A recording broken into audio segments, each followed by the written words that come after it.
Welcome to Dig Deep, the mining podcast. In this podcast, we go deep into mining news, hot topics, and live interviews with mining professionals and leading figures in the mining industry. Introducing your host, Rob Tyson, founder and director of Mining International and Mining International Executive, a leading global mining recruitment and headhunting agency. Hi, mining community. Welcome back to another episode of the Dig Deep, the mining podcast. And today's guest is Chris Gibbs, who's the CEO and Chief Executive of American Rare Earths, an Australian company that owns and explores rare earth projects in Wyoming and Arizona in the US, and is obviously essential for clean energy technologies. With a business studies degree, Chris has over 28 years experience in the resources sector throughout, obviously across the globe, and is a innovative leader with a proven track record for implementing organisational change and delivering business results. He's here today to give us an overview and journey he's been on, being involved with American Rare Earths, update on the projects, their relationship with the Critical Minerals Institute, and how the company is going to be developing throughout this decade. Chris, welcome to the podcast. How are you doing? Doing very well, thank you. Appreciate you having me on your program. Yeah, as an active listener, and you know how this works, so I wondered if you can just tell us a little bit about your career, your background. Obviously, I mentioned you've been in the industry for 28, 30 years, so obviously you've done a lot during your time. So I wondered if you can just run us through what you've been doing at your career and how, I suppose, how you got into the mining industry. Yeah, look, sure, Rob, and look, it's been a blast. You know, I've enjoyed my time in the mining industry, and as you can tell, a few grey hairs, but you can't see that on the podcast. But if you've got some video, you'll know what I mean. But no, look, my journey to being a CEO and being with American Rare Earths has been quite diverse. It's spanned over 25 years. And look, I've worked across broad spectrum in the mining industry and resource sector. And look, I've through my career, I've managed to run some mines. Also managed to, my last role was building a mine. I've also worked across the spectrum of running metals refineries in Pittsburgh, but I've also held some corporate roles with some large companies like the Barrick Golds and Centerra Gold in Toronto, and also a corporate role in Denver. Yeah, I've been very fortunate to be in a number of operational leadership type roles, but also in strategic corporate roles. And earlier in my career, I managed to run a titanium dioxide facility in Baltimore, Maryland, and that was producing products that were sold into the coatings and plastics and paper industry. So I've been across a broad spectrum of roles within the industry, and excited to be now leading American Rare Earths. And it's a great company. We're listed on the ASX and exploring. We've got a great project, flagship project in the United States. But yeah, it's been a blast so far, and looking forward to what the future holds, Rob. Yes, certainly. Obviously, you're Australian, but a lot of your career has been in North America. What was the reason for, I suppose, going to North America, obviously, first of all, and then obviously, secondly, obviously, working for a few different companies and a few different projects across North America? What was the, I suppose, appeal to you to move to the US and continue working on projects in the US, being Australian? Yeah, look, Rob, I was working for this chemical company called Millennium Chemicals, and I started out with them in Australia, and they put me on an expatriate assignment over your part of the world, up to a lovely town called Grimsby in northeast Lincolnshire, and I worked there for helping turn around a chemical facility there. And after spending just under 3 years there, I was tapped on the shoulder to go and assist a new managing director we put in place at a facility in Baltimore, Maryland, to turn around that facility. And I ended up being the operations guy running that operations. And so that was where I ended up getting into the US, and have since gone back to North America to work for Barrick Gold in a corporate role, and then ended up working for Thompson Creek Metals in Denver, and was part of then building a mine in northern British Columbia called the Mount Milligan mine. And as we brought that into operation, I was then asked to go and run a large molybdenum mine in northern British Columbia. And unfortunately, the metal prices were not in our favour, so the metal prices had tanked a bit. So I was then, unfortunately, had to shut down that mine and then moved to Pittsburgh to run a metals refinery. And what was quite unique about that metals refinery, Rob, and it links in a little bit to what we're doing here at American Rare Earths, is we're taking concentrate from the various mines and also concentrate from other producers and refining and producing pure molybdenum, pure metal products, and also other oxide products that were sold into the market in the United States. So, was involved in not just the mining side, but then also into producing metals and then selling those into North America. And that's very similar to what we're looking at doing within American Rare Earths, Rob, where it's actually going to be producing neodymium and praseodymium as concentrates in the first instance, but then taking that to a metal oxide to then sell into the US markets.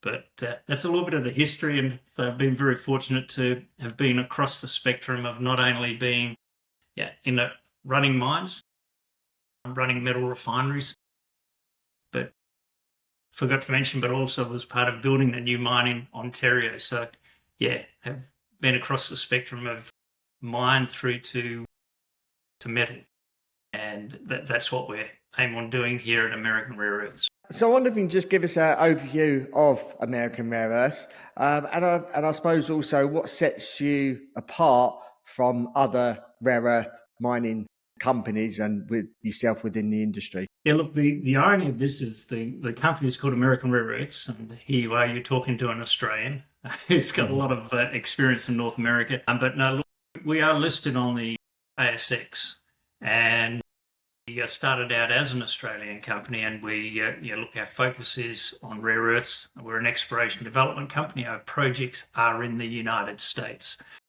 and our vision here is to create the next major rare earth company in this space. We've got a significant project in the United States. It's potentially the largest resource in the heart of the United States. JORC resource, it's got 2.34 billion tonnes, and it is in the state of Wyoming, which is right in the heart of the US. It's about 3 hours out of Denver. And look, this is an amazing project. It's potentially the largest rare earth resource, like I said, in the heart of the US, and that's what sets us apart. And look, what's unique is that, well, not unique, but the US has the largest challenge, which is around really onshoring these critical materials. And so what really sets us apart to other rare earth companies in this space is that there are some other great projects around the globe, like in Brazil, Australia, but it's all about location. And our rare earth project, it's not only large, but it's a great project. It is in the United States, the largest economy in the world, which has really one of the largest problems, which is that it does not produce any and refine it currently any neodymium, praseodymium. And so that's the opportunity for us, is to really be that company that's not just mining, but then producing a metal in the United States for selling to magnet manufacturers and end users of these materials in the US. And obviously, what's the significance of the Halleck Creek project, obviously your flagship project, and how does it fit in to the global rare earth supply chain? Look, as I said there before, Rob, our goal here is to be producing neodymium, praseodymium, and these are rare metals which are required for the new economy for essentially anything that has a motor requires a magnet to really, an electric motor requires a magnet to really move that motor. And so within the new, well, it's not just the new economy, in a lot of what the world requires nowadays, so for electric engines, wind turbines, anything that's from a watch through to a cell phone through to defense products, all require neodymium praseodymium. And currently all of the neodymium praseodymium is being 90% is being produced in China. And so the opportunity is for us to be producing that in the United States. And that really is our focus for the company, is to be that next major producer that's producing these metals within the US. Just recently, you've received a $456 million bank letter of interest. What does that funding mean for American Rare Earths? And obviously, what impact will that have on the projects that you're currently involved with? Yeah, look, Rob, appreciate you asking that question. And look, this was some great news for American Rare Earths. We recently provided a letter of interest from the EXIM Bank, and the EXIM Bank is the Export-Import Bank for the United States. This is the first step of really the process, but they've gone through their initial due diligence. They like our project, and they've provided a letter of interest to fund up to 100% of the build, the construction, design, and build of this, not just the mine, but the processing and refinery facility in Wyoming. And so from here, we're going through the due diligence. It's like getting a pre-approval at a local bank for your own mortgage. You've got the first initial approval, but you then need to go through the rest of the due diligence, which is what we're doing now. But it is, look, validation that we have a significant project in the heart of the United States. And one of the key, what I call critical paths for a lot of projects is, how do you get projects financed? We've got a great project, but then how do you get it financed? And this provides us with a pathway, Rob, to getting the project financed. So we're very pumped and excited about that. Still some steps to go through, but it is rewarding that we've got this initial approvals.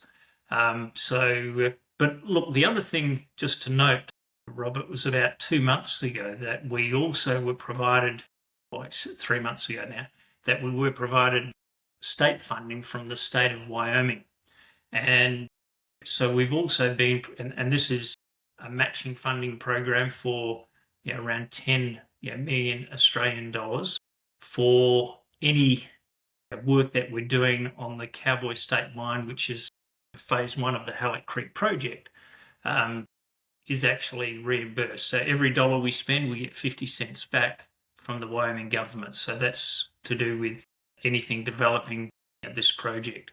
So we're getting great support from the state of Wyoming, but with this also we're potentially getting some further support from the EXIM Bank. So it's very promising from a financial perspective to get this project off the ground. You have sustainability and partnership with the Critical Minerals Institute. How is American Rare Earths advancing their sustainable technologies? Yeah, look, Rob, one thing in this rare earth game, one of the criticisms for the industry is that it's producing metals for the green economy. But one of the downsides is some of these facilities, particularly some of the facilities in China, are not the cleanest and greenest processing refinery facilities. And also, these rare earths, what associates with a lot of the rare earths are some of their sisters in the rare earth world, some nasties like radioactive, like thorium and uranium. And so, that's one of the challenges when you mine rare earths. Now, we're very fortunate at the Halleck Creek project. We've got low levels of thorium uranium, so we don't have some of the same challenges that some other mines and facilities do. And so as a result of that, we are also partnering with a number of research organisations in the United States who are looking at cleaner and greener ways of processing rare earths. Now, one thing, Rob, we are using conventional technologies. All of our studies are using conventional technologies for processing rare earths, and that's what we're building our feasibility studies and everything around. But the one thing the US government is really trying to do is to find solutions to produce rare earths in a cleaner, greener, and a cheaper way than they currently are within China and around the world. So groups like the Lawrence Livermore Institute, Penn State, and other organisations, Virginia Tech and other folks are looking at new technologies. And some of these technologies, Rob, I'll share with you this, because I was actually out in a place called Ames this was at the Ames Laboratory at a critical materials institute briefing. And I was sitting in a room surrounded by about 18 of the smartest people, and people way smarter than me, okay? But this was full of scientists and folks talking about how they're using or taking our ore and using technology for using bacteria, okay? Bacteria and bugs to separate rare earths. And the interesting thing is that this is not new technology in mining. Using bacteria and bugs has been used in mining before. But what they've found is that bacteria and certain modulin latches onto rare earths. And then when you adjust the pH level in these vessels, the rare earths drop out, so they separate. But this is quite unique because it means that there will be less chemicals and simpler processing technologies to process these rare earths. But it was interesting hearing these scientists talk because this works. But what they're trying to prove out is, can it work in a commercial setting? And so that's some of the work we're working with Lawrence Livermore Institute, Penn State, and folks who are looking at these new technologies. And we're the only we're the only mining company, aside from ourselves, Rio Tinto, who are actually partnering or a member of the Critical Materials Institute. And so we're in a unique position, Rob. But it's quite exciting because it's all about cleaner, greener, and a cheaper way of processing rare earths. And that's something we're excited to be part of. Yeah, and that's an interesting fact. I mean, obviously, I work in the recruitment space, and to hear something like that, I've never heard of that before. Bacteria and obviously germs to separate, obviously certain commodities, which is interesting to know. And maybe a lot of our audience may know that, but I certainly didn't. So thank you for sharing that. Hey, look, it's exciting. It is amazing, some of the technology out there, and that people are looking at these things. And the good thing for American Rare Earths is we're in the ground floor here. For if this technology is successful, then we're right in there to take advantage of that. And I believe that's great for the economy, but also great for the environment. And it also it's a personal value of mine, trying to do the right thing from a environmental perspective. Yeah. And obviously you've worked for various companies, and I know you have a passion for leadership and culture. So how do you approach building a strong organisational culture at American Rare Earths? Well, look, for me, Rob, I also played a lot of sports as a kid and early on in my career. I liken a lot of things back to sport, and culture is king. In any organisation, culture is key. And it can also be a destroyer of companies, like in a sports team as well. when you've got people inspired, people that like what they do, feel valued, feel appreciated, and feel that they can talk openly, feel that they can raise problems or come up with ideas, be people and feel valued, then they're all the attributes that make up a great organisation and create a culture. But it comes from behaviours and actions, and those behaviours and actions are really from leadership. And for me, I've been fortunate in my career, Rob, and here within American Rare Earths, for me, it's culture's king. And it all starts with what you do as a leader. And so I've been fortunate in my career to end up in these leadership roles. And I've run some large operations, and I'll be the first to say I'm not a chemical engineer. I'm not a mining engineer. I'm not a geologist. I've done a business degree and I've done a master's in project management. But the place where I place most of my value is around leadership and culture. Because you get that right, everything else comes into fold. And it's like a sports team. The successful sports team isn't made up of all of the superstars. It's the winning team is generally the team that has the best, that people are inspired, they're working together and have a common purpose and a common vision. And they're all the things that make up, I believe, a great organisation. And so they're the things we're building as well within American Rare, is ensuring that we have people with a common vision, goal, and have some fun and work together and work as a team. And that's the type of culture and organisation I like to build. If we're moving on from there, obviously, if you look at leadership values, what personal leadership values guide your approach to obviously running a business? Some of the big things for me when it comes to values is treating people the same way I like to be treated. That's probably one of the big ones for me. And creating an environment of openness and trust, a place where people can speak their minds, and creating that. I like to call it where people are courageous and can feel that they can raise issues and concerns without being put down or being put in their spot.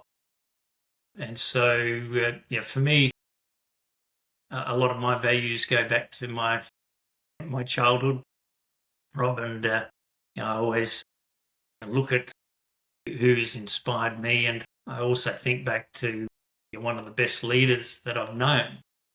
And this person had no degree, didn't even finish school, and inspired more people, impacted more people's lives than anybody I've known. When this person passed away, there was more people in this church than, well, the place was packed because the person influenced so many people. And they never had a full-time job. They weren't a CEO. They weren't running a business. And that person was my mother. And, it comes down to those same personal values that my mother passed on to me, and they're the values that I try to pass on to others, Rob. And it's about just treating people as people and inspiring and seeking to get the best out of people. And so, they're the things which, they're the values that hold true for me. Yeah. And I suppose in relation to obviously culture and values, and I know because when we spoke previously about this, you've got a passion for obviously health and well-being, and you think that's important, which is important, not just, I suppose, outside of the workplace, but within the workplace as well. So how do you integrate health and well-being into your life and into your leadership style and subsequently into the business as well? Well, look, for me, health and your own well-being is everything. And in life, it's about having a balance in all aspects of our life. But really the key one for me is that if you don't have your health, you really don't have anything. And you see that so often, Rob. There's many people's lives have been cut short from having health challenges and sure, things out of their control. Look, it's really there's nothing more important. And when you're talking about health and safety of every person going home the same way they went to work. And for me, I have a firm belief that every incident and accident is preventable. And so when I've been in operational leadership roles, the one thing that we all can rally around and have a common purpose on is that health and safety is key.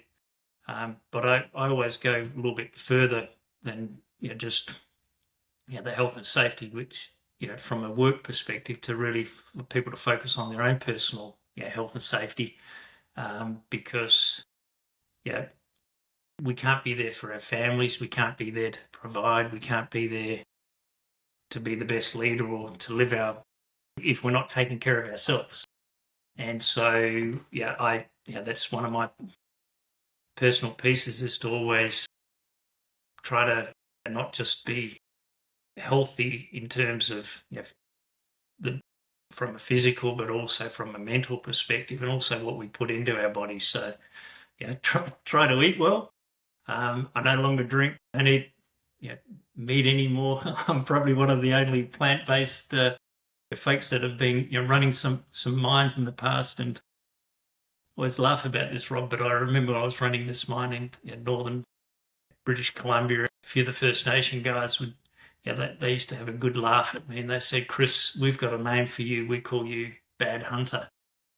And I had to laugh at that one, but it's back to the whole health piece for me, Rob, that just try to live a healthy life and try, because if I'm healthy, that's where I can be in the best health to be the best person and be there for not only my family, but for those folks that I'm leading from a company perspective. Yeah, so yes, it's a value for me.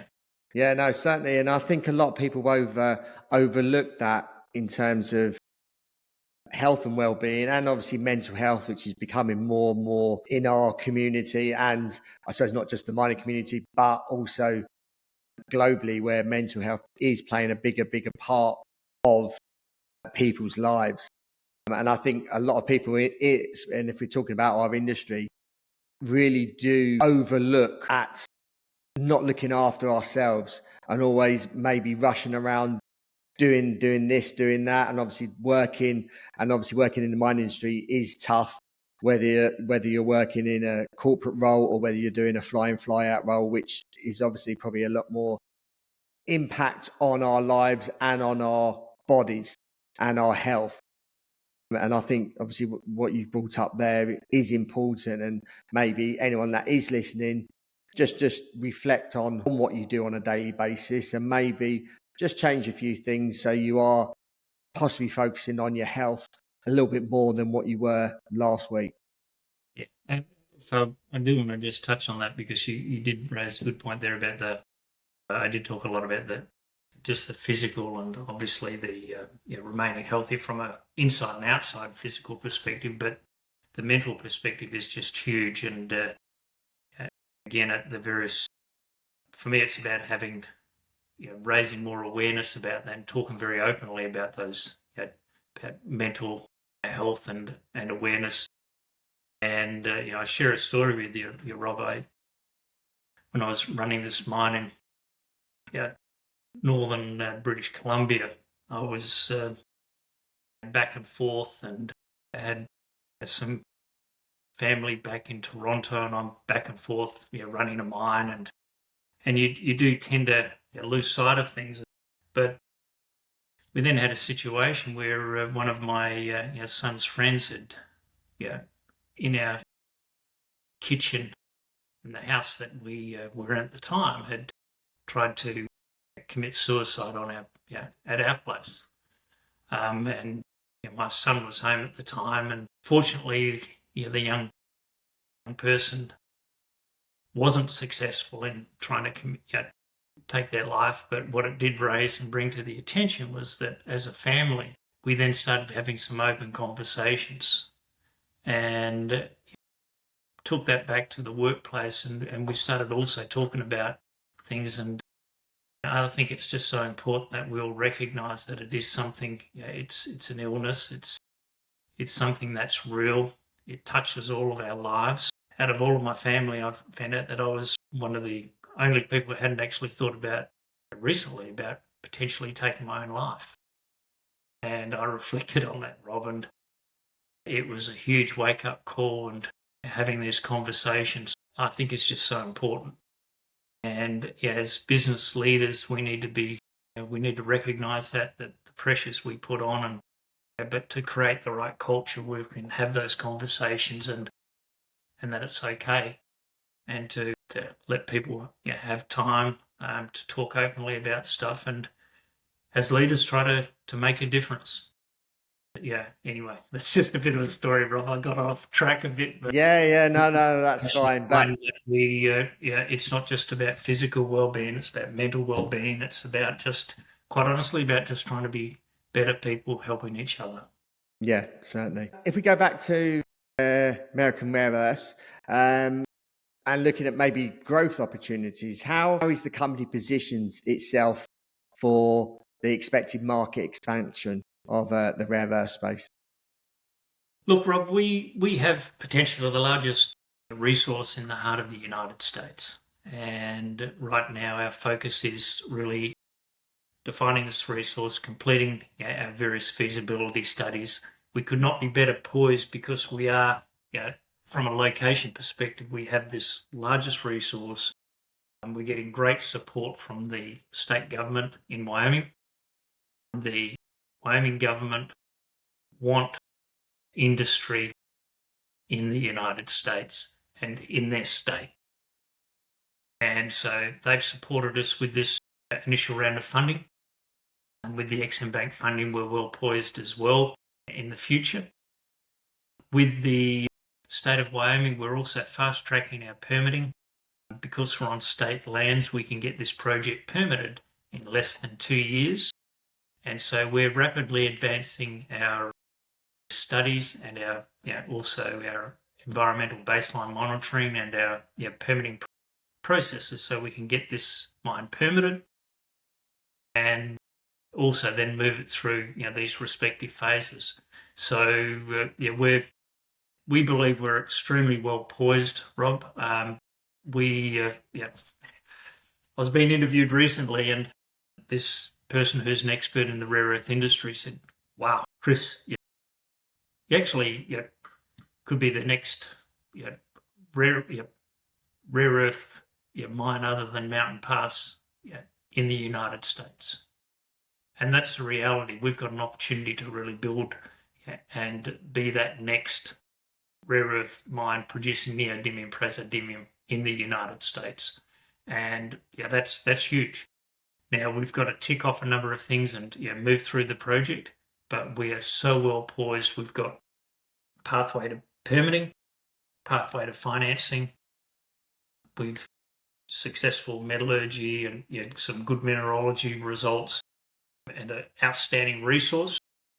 And so, a big focus of ours right now is also recognizing that we want to bring in the right strategic partner as well, who we can work with to really make this thing happen and move it along quicker. And so there are things we're focused on with bringing in some offtake agreement partners and also bringing in some strategic partners that are based in the United States and United States companies, so that we can actually make this a United States project and be part of providing a solution for the United States for one of the biggest problems, which is around having rare earths produced in the United States for the United States supply chain. Yeah. As you're ASX listed, and obviously you've got projects in the US, what's the appetite for Australians investing in projects outside of Australia, especially because obviously Australia is, I'd say, the number one mining jurisdiction in the world? Is there a differences in terms of them just investing within Australian projects, or do they have a decent amount of appetite to invest in Australian-owned companies that have projects outside of Australia? Look, it's both. Look, Australians, we're all around the world. If you look on the ASX, there's a number of Australian companies which have projects all around the world. And from an Australian investment perspective, the investment community invests in mining companies. And this is probably one of the biggest differences between the various parts of the world, right down from the people that are baristas or even working in various roles, or even taxi drivers and folks. A lot of folks in Australia invest in mining companies and resource companies. When it comes to exploration companies, there's a lot of interest in obviously what's going on in that space.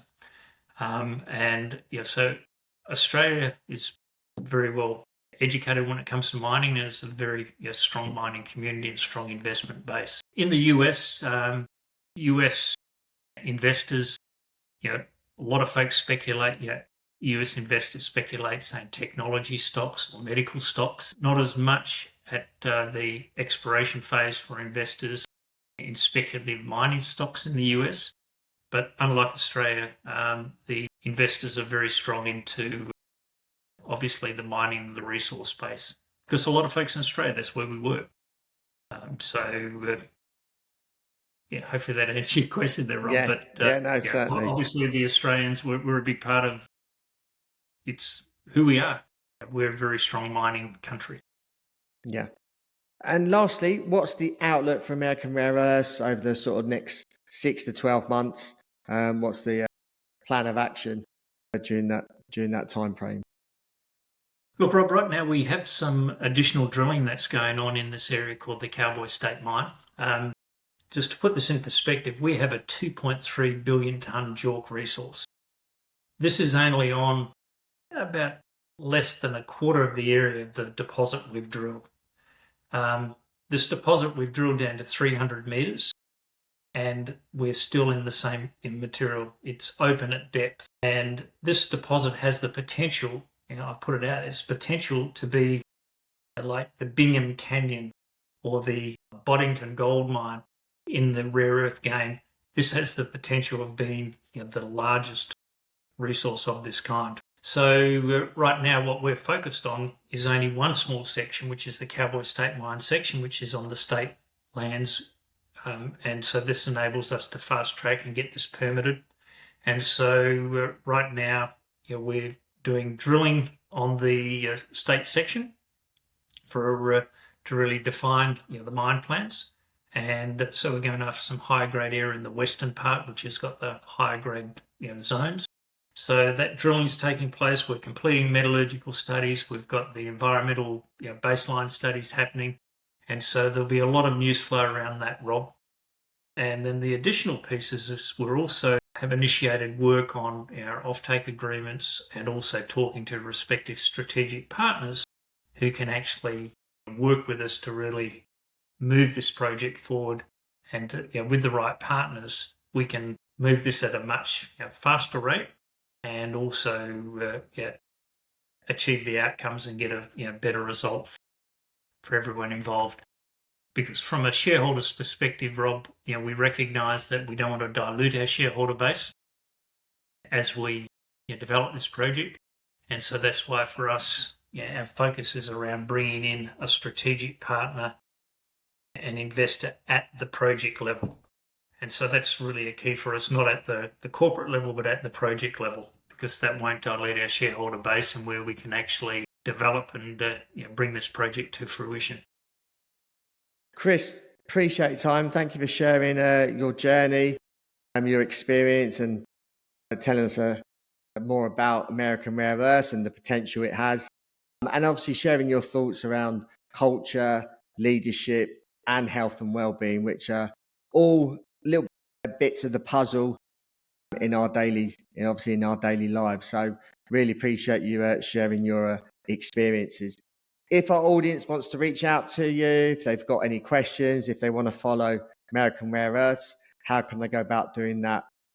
What social media channels do you participate in? Yeah, look, Rob, we're American Rare Earths. We're on LinkedIn and Facebook, etc. So we'll get those details out. And look, I appreciate the opportunity to be on your program, Rob, and to share some of the stories and share a little bit about American Rare Earths, but also just some of the insights from a values and culture perspective. So thank you very much. Appreciate it. no worries. We'll include all those in the show notes to accompany this podcast.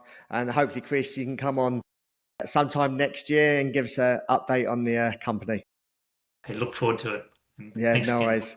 Thank you. Hope you enjoyed that episode. Another important episode which needs to be shared, not just obviously within our mining community, with colleagues, managers, people within your own companies, but also people outside of our mining industry.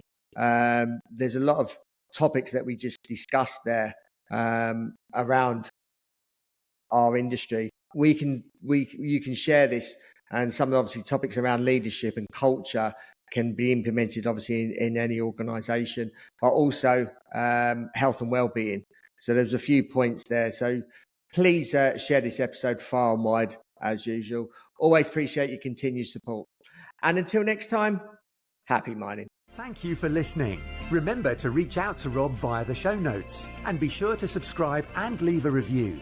Until next time, happy mining, helping each other to improve the mining industry.